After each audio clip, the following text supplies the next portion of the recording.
What is up, guys and gals? Welcome back to the Nerd Castle for the next episode of Weekly Indie Newcomer. My name is Splattercat. Happy to have you here today as we check out Evertown, a little real-time strategy game that seems like it's going to be a lot of fun. It's a little bit content light right now, but the key landed in my inventory, I think, probably about a week ago, and I've booted it up and I've beat it a couple times. Now, there's not a lot of things to do, but at the same time, I just wanted to put it on people's radar because as the game develops, I'm sure there's going to be a lot of people who are going to get more and more excited about the project. So, without further ado, let's play ourselves some Evertown, shall we? The game doesn't have a title screen or anything yet, so when you start it on up, it basically allows you to create your hero, and you go straight inside of the game. It's a real-time strategy game. It really kind of reminds me of some of the random controller-based real-time strategies you used to play on like the Super Nintendo or like on the Sega Genesis, where you'd like move the cursor around with the D-pad, but other than that, pretty cool stuff. So the first thing we gotta do in Evertown is we gotta name our hero.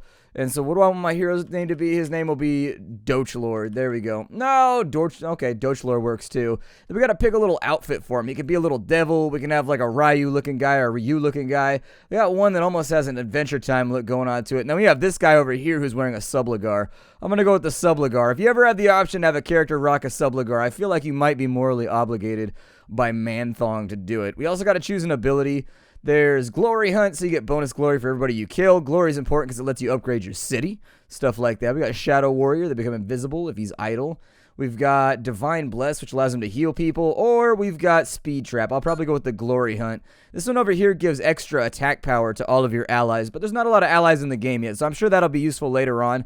But since we're running a really, really small skeleton crew right now, I bet we won't need it. So we also get to choose his weapon. You can go with a sword, which is pretty balanced. You can go with a dagger, which makes him faster, but weaker. You can go with a shield, defense minus attack. You can go with bow, which allows him to attack from further away, but makes his defense kind of shitty if somebody runs up on him. Or you can go with an axe. I'm going to go with, let's go with speed. I like speed. Now we got to choose our stats.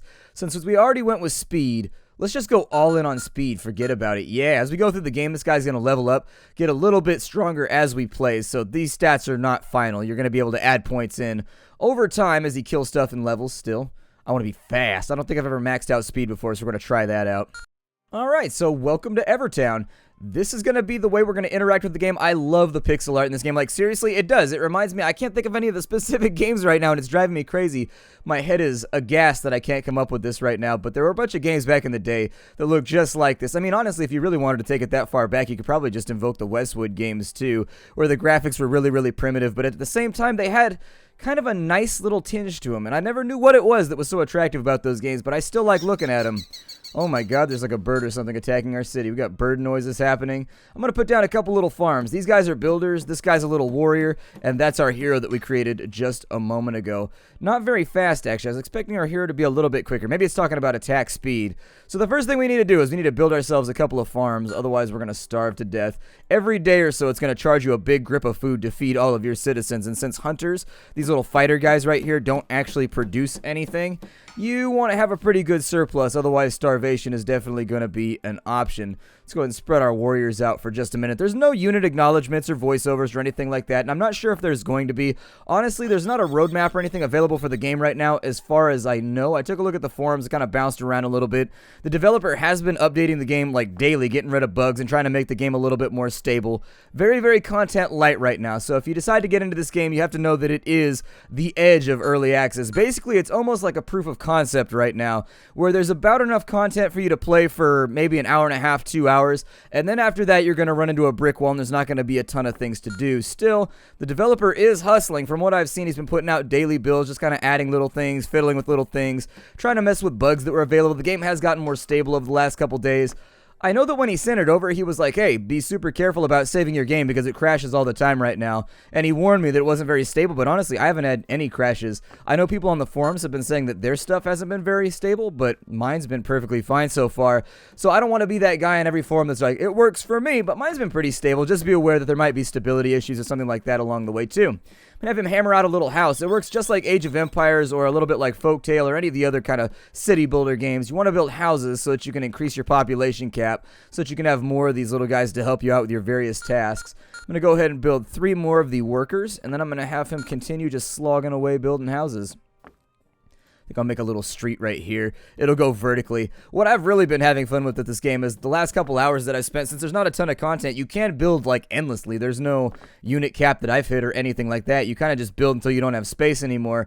I've been doing that every single time I boot up the game. I'll just play it until there's no space left and get my city to be this big sprawling metroplex because I enjoy doing little things like that. I used to like doing it back in the day. I used to play skirmish mode and Command & Conquer Red Alert as well, and I would just build my city until it covered like the entire thing. I put like the AI on easy so that they wouldn't attack me very often or anything like that, and then I just have fun sandbox building. I don't know if a lot of people did that, but I did. You can command your little guys to go ahead and hammer away on some trees down here. Obviously the hammer, probably not the best instrument to use to knock down a tree, but you do with what you have. Our wood stocks up top are not an amazing supply. We actually don't have a lot of wood right now. We do have a decent amount of food, which makes me think, let's train a few more peasants so we can expand our farmlands. Hopefully we don't get hit too hard tonight. It is possible that we might get hit really hard. When the lights go out, it gets nasty. Monsters are going to attack your city, and I think that's the ultimate premise of the game from the way the developer described it to me, is that he wants it to be a holdout simulator. So you're building your city, and you're just trying to see how long you can last against the ever-increasing hordes that attack you each night. I like that premise. Some people might not, but I find that to be a very, very attractive premise. The thing about Dwarf Fortress and Nomoria and all kinds of games like that is that I love the fact that you're doomed from the... Don't go out there, man. Please don't go out there. Here, go down to this side. I like that premise because you're doomed from the beginning. You accept that as part of the game, and then the goal there is just to last as long as possible and brag to your friends about it. I've always enjoyed that. Ever since the first time I played Dwarf Fortress or Nomoria or any of the other games where it's just endless waves against your city, I found it to be a lot of fun. We can travel around. We got to get some glory, otherwise our city's not going to level up, and that's going to deprive us of some of the more advanced buildings. As of right now, there's only like 9 or 10 buildings in the game. We'll probably be able to hit most of them during the confines of this video. In fact, I'm thinking we will. Okay, so there's some little like roach bugs out here. Go fight them. Yeah, get them. Get him! Get him, Dougie! Oh, the little roach guys might destroy us. Yeah, they killed our hero. It's okay. He'll respawn in just a minute. The heroes have the added benefit of basically being immortal, so you don't have to worry about them that much. I'm going to build a couple more peasants because we're starting to get a wood supply that's looking like it's going to be satisfactory. I'll probably start building, yeah, let's go over to there. I'm going to make a little road. It's going to go up this way vertically, and then it's going to cut around right here. I love designing little cities. I don't know why I have so much fun with it, but Dochlor has come back. Fantastic for him. Let's actually add a few more farms, because I am worried about my food supply. I do like how fast-paced the game is right now, too. How you can jump straight in, and you can just start building stuff. I'm not a big fan of games, real-time strategies, and city managers and things like that, where you've got to sit around a long time in between each expansion. I like it when games like this flow very, very rapidly. They start quickly, they're over quickly, and then you get to start over again. For whatever reason, that really speaks to me as a player. Now, people are free to disagree, but I just don't like sitting around doing nothing, waiting for little numbers to tick up. And one of the things I like about this game is that it doesn't force you into that position. You're pretty much up and running within the first 5 minutes of the game. In fact, looking at my handy-dandy little episode timer right now, it appears to me as though we only have like 8 minutes. I can't put a house right there. Good. We're only like 8 minutes into play, and we've already got a sprawling little city. It's moving around pretty quickly. I'll probably focus more on, well, yeah, let's make a couple more peasants. I'm going to build a few more farms. I said I was going to focus Moron, and Moron is actually this villager that hangs out. He's kind of like on the edge. He's the village idiot. I'd be like, hey, Moron, go build that thing. Yes, my lord. He very much enjoys it. And so anyways, I like to focus on Moron every now and again, because when he doesn't get the attention he requires, he tends to screw stuff up and just ruin my life. It looks like the developer, the last time I played, there was a bug where sometimes they would detach from the farms, so they would deliver their goods, and then they would just stand around the city hall, and it became, once you had like 15 farms or so, it became a little bit obnoxious retargeting them. It looks like that's been fixed, though, and so I'm happy to report that that's been taken care of. Our town has hit level 2, so why does that matter? Well, when your town hits level 2, you'll notice this right here actually lights up, and it allows you to go to the level 2 buildings. Now, for right now, there's not a ton of level 2 buildings. We can build roads, which cost us a little bit of wood. We can build towers, which are defensive. They fire arrows at enemies. They don't do a ton of damage, but they will slow the enemy down slightly. I like to put them around my little farming areas just in case, because I think food is probably the most vital resource in the game. And then you've got a lumber mill right here. Now, I don't know how the lumber mill is going to benefit the game later on, but as of right now, the only thing that the lumber mill really does is you can put it right next to trees, and if you wanted your lumber gatherers to be further away from your town, you can actually put the lumber mill over here, and it allows them to turn in. Why does he have a little thing above his head? What does that mean? Does he not have enough food or something? He's not bleeding, is he? Don't bleed on my farms. My farms, You know what? I've been in trouble lately with all of the ecological services. The government agencies have really been upset with me because they keep bleeding on the produce. And then I sell it to Rayleigh's, and Rayleigh's been like, yo, dog, stop putting that B positive on our apples. And I'm like, listen, man, these peasants out here, they're kind of dumb. They just keep cutting themselves on blunt objects. All they have is hammers and rakes, and yet they keep getting these huge gaping cuts. I don't know how they keep doing it, but they keep bleeding on the produce, and I don't know how to fix the issue. Let's build some little roads right here to make this look a tad more aesthetically pleasing. The roads do make your little guys travel faster, so if you wanted them to move around, they don't prioritize walking on the roads yet, but I'm hoping they will later on. As of right now, the roads are mostly just decorative. They do make your little guys walk faster, but since they don't prioritize walking on roads, it's kind of hit or miss unless you build your entire city out of roads, which I did try one time. It worked out pretty well. Let me grab a couple more warriors. That's why I'm popular with the warrior cast around here. The warrior cast loves me because I am constantly just giving out those gibbers. We'll grab 3 of these guys. I'm going to station them up to the north because it is our second day. Our timer's in the top right-hand corner. The other thing that leveling up allows you to do, I mean, leveling up didn't allow us to do this, but there's an upgrades button right here. You can upgrade various aspects of your city planning, and so you can get a bob saw, which makes you gather wood a little bit faster. You can research irrigation, which makes you get food a little bit faster. You can do masonry, which makes your buildings a little stronger. Fortify makes your towers shoot better. Barter, I think, there's no building in game for barter right now, but barter seems to imply that later on you're going to be able to trade goods for other goods, and so it's going to let you do that more efficiently, I think. Eventually, this does unlock, but there's no building that utilizes it. And then blacksmith allows you to actually make better gear for your warriors so that they deal more damage. It's just something you probably want to keep an eye on as you play the game. I'm going to go in on irrigation and bob saws for right now. It is important to note that when you get rid of glory, it actually takes you, you spend the glory either on upgrading your city or on buying the little upgrades for the various aspects of your city. And so what I mean by that is that this little meter has to fill up in order for you to get to the next level of city productivity. However, if you spend glory, the meter actually goes down. And so what a lot of games will do is they use the total glory in order to determine if your productivity goes up. This game is not like that. If you spend the glory on upgrades, then it will not be spent on leveling up your city. And so sometimes it's a better option not to do upgrades and just sit around for a little while waiting for the glory to tick on up while you fight with the enemies of your people. The enemies of mine people. The controls are very, very simple. I know we haven't talked about them very much, but it's very much classic RTS. You right-click to make everything happen. WASD moves the camera around. Everything works primitively and as it should. I'm glad they didn't try and go overcomplicated with it yet. I haven't tried to do any unit key buys or anything like that yet, like putting all your units on the 1 key or on the 2 key or anything like that, but I assume that maybe later on it'll function. They just shiv themselves a monster over there, which is actually a really, really good thing because we could use that bonus glory. I don't know how many enemies are going to be back up in here, but let's go ahead and scout the hillside and see if maybe we can accomplish anything. There's one. Go ahead and kill them off. Our heroes down to the south are fighting as well. There are multiple types of enemies. There's going to be skeletons. There's like these zombie things. There's ghosts. There are those little roach guys, and they do become larger and more powerful as the game goes along. I think you start getting skeletons around your 3rd or 4th day. You start getting ghosts once you've been here for a while. Like once you've settled in for a long, long, long time, that's when you start getting ghosts. I'll probably put the lumber mill right here. And then what I'll have them do is I'll just have them gather on this side. I'll try to run a road up and around this way since we have a lot of extra wood. There it is. So they have a nice little road to travel on. And then maybe I'll make a little lumber path right there so that they can get to the gathering area. With these guys, now what I want you to do is I'm going to move you up and into here so that you're no longer in the way. This also expands and gets rid of some of our fog of war.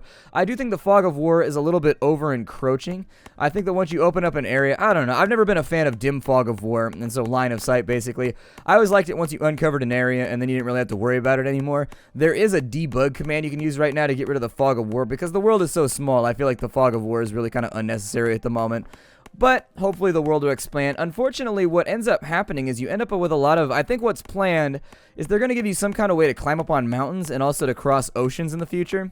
The map is actually, in general, pretty small in this game, and that's not due to the fact that the map itself is small. It's due to the fact that you have mountains and forests and oceans blocking you from actually getting to the rest of the map. And so once they add the methods by which, there's one of the little skeletal guys right here. They are kind of nasty. I don't know if they'll get him. Oh, nope. I don't know if you can handle that. Oh, you handled it. Good for you, man. Good for you. We lost a hero in the process, though. I should probably get back to producing houses so I can maintain a larger military. Let's put a house right there and a house right there. You can shift click things in right now, but it doesn't appear to me as though it puts them in any sort of building queue unless it's with fences. I've noticed with fences, it puts it in a queue. So if I build a fence and then I tell somebody to go build the fence, they will build the fence in sequence, each little segment of it. But when it comes to houses and other things, I don't think that's been implemented yet either. Like I said, very, very early on in this game's development, not a whole lot of things to do, not a whole lot of things to show off, but I like what they've got shown off enough at this point to where I'm hoping other people will see what I see in the game and they'll decide to support it in the way that I have.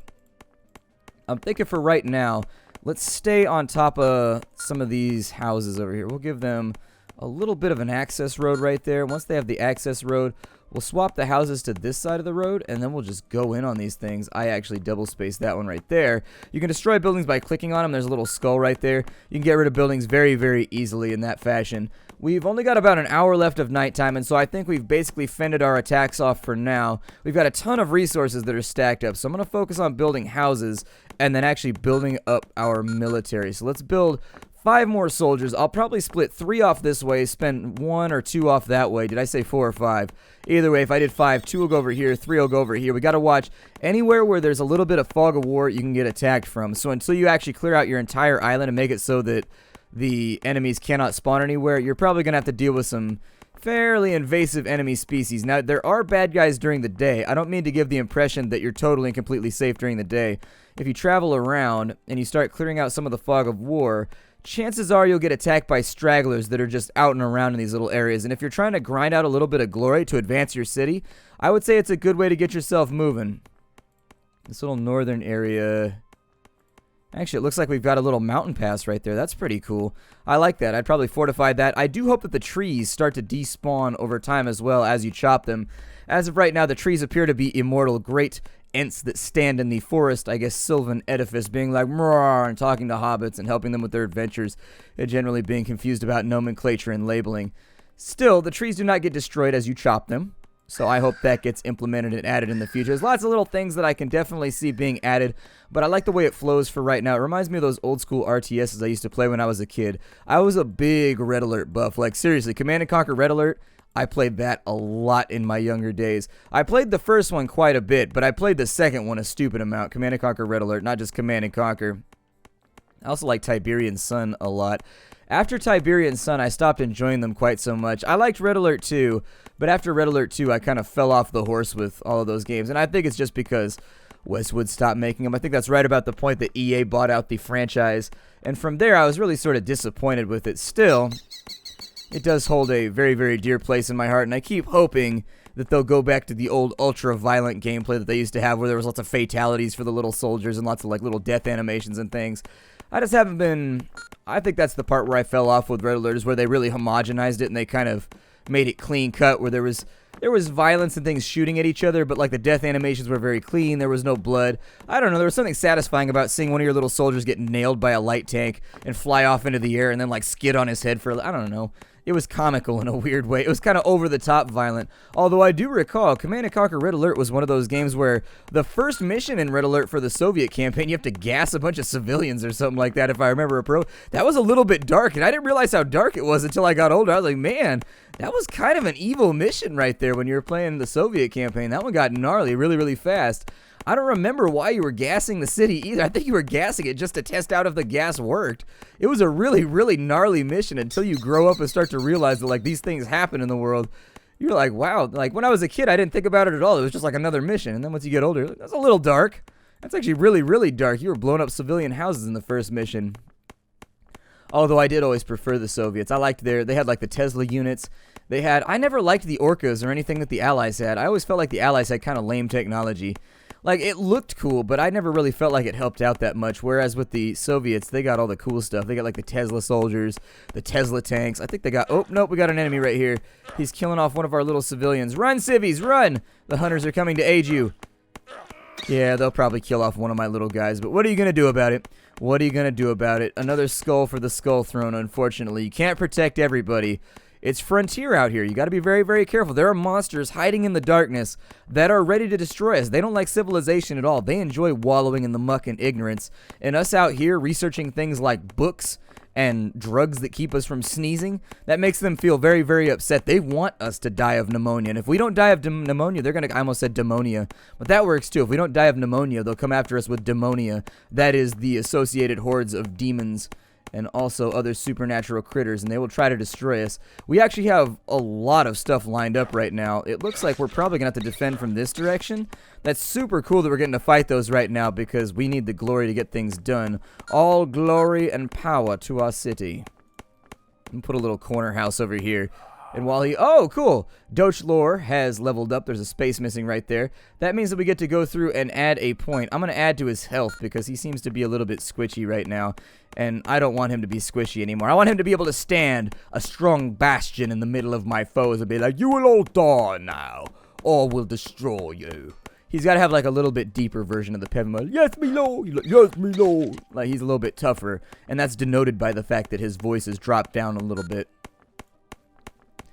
Let's go ahead and build a few more houses. As of right now, like I said, this is the game. Like, you're just going to expand, build lots of houses. I do think the glory caps are a little high at the moment anyways, but you can only get your city up to level 3. And the buildings you can build start requiring, like, resources that haven't been implemented in the game yet. And so, actually, we could put in some towers over here. Yeah, let's do that. Let's put in a couple of towers. I bet that'll help. That'll actually give something for the enemies to bang against, and then we'll put a little bit of fencing in right here. And if the fencing works out, we won't have to worry about our swordsmanship anymore. I should also probably focus on building a few more farms. Let's just keep our food nice and topped off, because if you get behind the food curve, it can be very, very difficult to recover. Especially if you're constantly expanding, like building new soldiers and, you know, new stuff to make your city better. I'm going to set that one slightly off right there, just to make the OCD people flinch. I'll do the same thing on this side, because in real life, execution is never perfect. Sometimes things don't line up the way that we want them to, and that's just the way that life functions.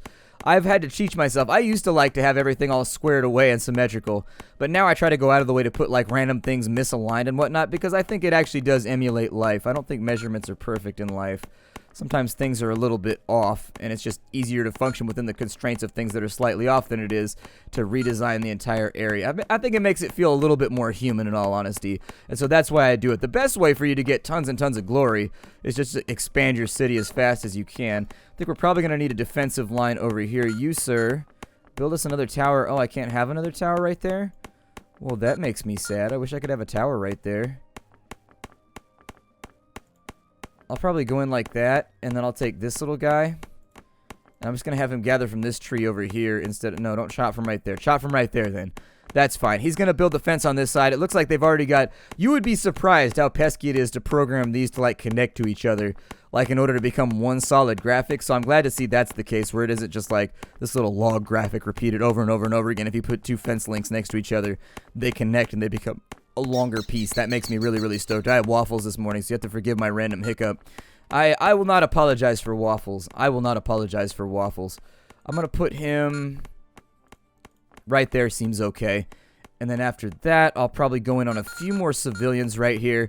I do like the sound effects that they've chosen to use. It takes me back to my earlier days. The lo-fi sound effects, some people, I guess you might have had to been there. I don't know. I've had this discussion with a number of people now because I work in indie gaming. This is my job, to hang out and play indie games and then bring them all to you once I find that I like them and I find that they're polished enough.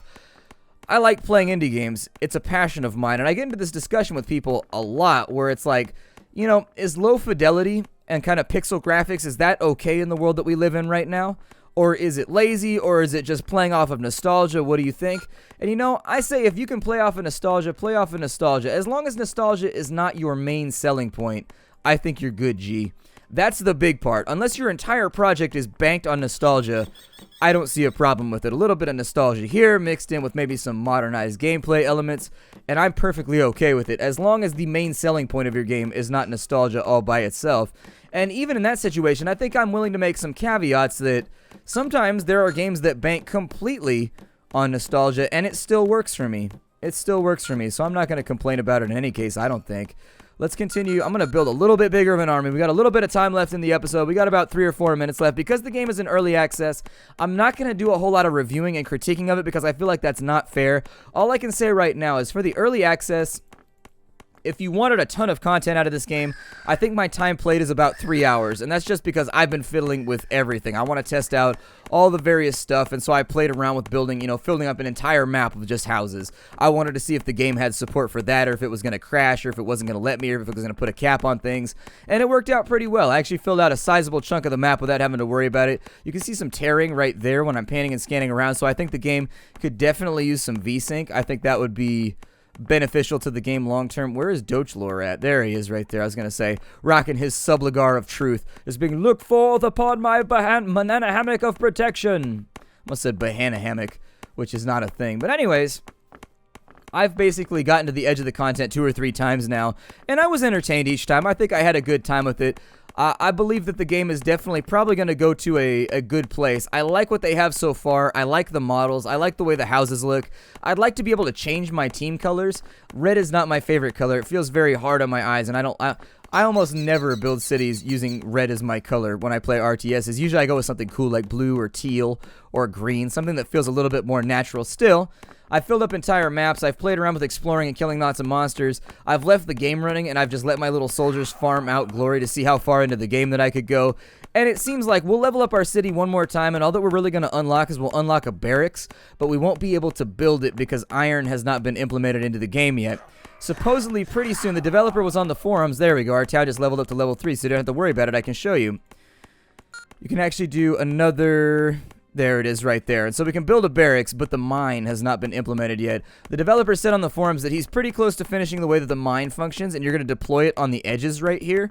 And so it'll just build into the edge of a cliff, and then guys will go into the mines, and they'll come back out, and they'll just produce iron for you. And from there, you'll build the barracks, and then you won't have to use these little hunter-gatherer guys anymore to fight with. You'll actually have real footmen to fight with. But as of right now, the game is very, very light on content. There's not a lot here. What you've basically seen in this 30 minutes is as far as you can go in terms of building new buildings. From here on out, you just expand further. The enemies would get nastier every single night, and then you would just get your armor bigger, or your army bigger and bigger and bigger along the way. From here on in, I would just spend all of my glory on, random upgrades for my military units and stuff like that in order to make us a little bit more efficient. And so our farming's good. Everything's kind of where you want it to be. You could farm out all these little abilities if you wanted to, but it's not necessary. We've basically hit the breadth of combat for right now. Little proof of concept in Evertown. My name is Splattercat. This is Weekly Indie Newcomer, the weekly series where you and I take a look at a game that has landed on my desk from the indie genre that I've particularly enjoyed. Evertown is that game. If you wanted to support it, I've got a link down for you down below. Just be aware there's not a lot of content right now, but I'm happy with what they have so far, and it makes me think that this is going to turn out pretty well in the future. I will see you all in next week's episode of Weekly Indie Newcomer. Hi-do, everybody, and I will see you there.